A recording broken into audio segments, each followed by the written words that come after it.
in gwamnati ta san abin da take yi, in gwamnati tana da mashawarta na kwarai, a duk lokacin da aka zuga 'ya'yanta don su yi mata bore, don su yi mata tashin hankali, ba faɗa za ta yi ba, ta nemi hanyoyin kyautatawa. Duk wanda ka kyautata mishi kana iya mallakarsa, har ma ka rufe bakinsa baya iya yin komai. Kai kuma a matsayinka na musulmi, kar ka manta abokin gaba yana nan, ba kawai bukatarsa ka ainihin wato zauna lafiya bane, zai iya zuga ka ya haɗa ka gaba tsakaninka da shugabanninka na addini da shugabanninka na siyasa, ya ma hana ka zaman lafiya a ƙasanka. Idan ta zo ma ya tashi, idan aka fito ana cewa za a yi protest, misali an fito ana murnan cin zaɓe a jihar Kano, ƙarshe murnan cin zaɓe ya rikide ya koma sace-sace da kwashin kayan mutane. Ya faru mun gani.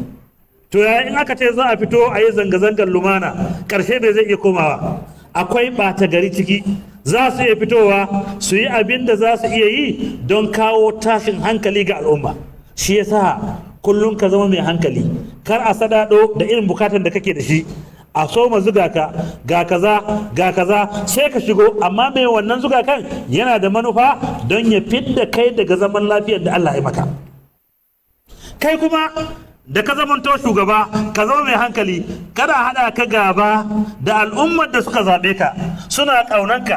Manzo Allah cewa yake yi, khiyaru a'immatikum allazina tuhibbunahum wa yuhibbunakum. Zababbun al'ummarku, al'umma ta inji manzon Allah, su ne wanda kuke ƙaunarsu suke ƙaunanku. In kun taso kuna zuwa wurinsu suna muku addu'a, in sun hango ku kuna yi wa juna addu'a.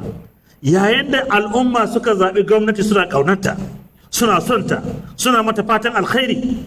Saboda haka in an sanya su wani tunanin kiyayya ga gwamnatin, to ita gwamnatin kuma ta zama mai dabara, ta nemi hanyar da za ta iya bi ta kyautata har al'umman nan ta gamsu cewa sun yi abin da ya kamata don kyautata mana. Wannan abokin gaba ne yana ƙoƙarin sanya mu kiyayya ga masoyanmu na asali. Ina fata shugabanninmu na gwamnati za su yi la'akari, su duba su ga me ya kamata su yi don kyautatawa al'umma, har al'umma